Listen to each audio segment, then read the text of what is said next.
now going back to the building actually that network and bringing on new customers, I understand that a lot of times the more sort of challenging piece of this is the acquiring each new patient or each new customer for you, and then bringing on that whole community to the platform. So you have a different approach. You're not going B2C, going to individual customers, you're going more B2B. So let's talk a little bit more about how you're actually bringing on customers to your platform. Yeah, and these are lessons learned from, we successfully did a pilot with Rady Children's Hospital, in terms of them introducing it as a resource tool. We attempted some marketing, early stages on that B2C approach, and quickly learned that, CAC and aspect of a direct to consumer, direct to family, if you will, is exponential. And so our ability to acquire and what we say support families is actually a faster route to support more families through essentially acquisition of organizations in the B2B approach. And so finding mission aligned organizations, whether it's healthcare or the support organizations that we're now pursuing, because that's actually a lower barrier than B2B healthcare. We know that sales cycle is infinite. And so where all the families are going once they discharge are actually these support organizations. So when you're talking about cancer organizations, family support organizations, these larger organizations, whether they're nonprofit or for-profit, have these existing communities of families in need. And we're essentially partnering with through those organizations, the B2B aspect that allows and incentivizes the organizations to co-market it to their families. And so, of course, it drops our CAC in acquiring those families. Of course, there's revenue on the contract side with those organizations. So essentially, that steps us into the B2B licensing of Family Proud to those organizations. And so, for example, one organization could be 10,000 families. And so, when you look at the aspect of what that would have costed us on a direct to consumer, it's a little bit different. So Right, right. No, absolutely. I know you've already spoken to a whole bunch of other organizations, which we've talked about privately as we were doing our due diligence. But I don't know if you're able to mention any specific groups publicly and discuss what that relationship was like from from starting point to where now it's actually a relationship that you can rely on.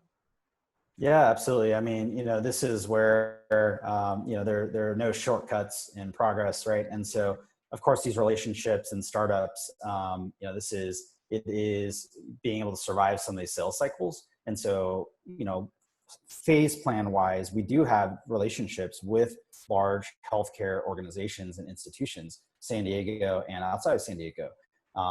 But, to get there, obviously, we're not going to wait. Right. It's one of the, we need to keep moving. Of course, we have great relationships. The fact that they're including us on corporate strategy calls with other, partnership opportunities, like it's great that we're top of mind. But in terms of revenue and engagement, the support organizations are, a focus point. And so much what we do in this, the space is the fact that we're able to actually position ourselves as a trusted community organization because of our backgrounds. Is actually a huge, stepping stone in that, whether it's Clay's work in the advocacy space, the fact that I'm actually a caregiver, of course, our service background. So relationship wise, we've moved a lot of those into whether, board meeting approval, contract discussions, that's where we are right now, which is really exciting.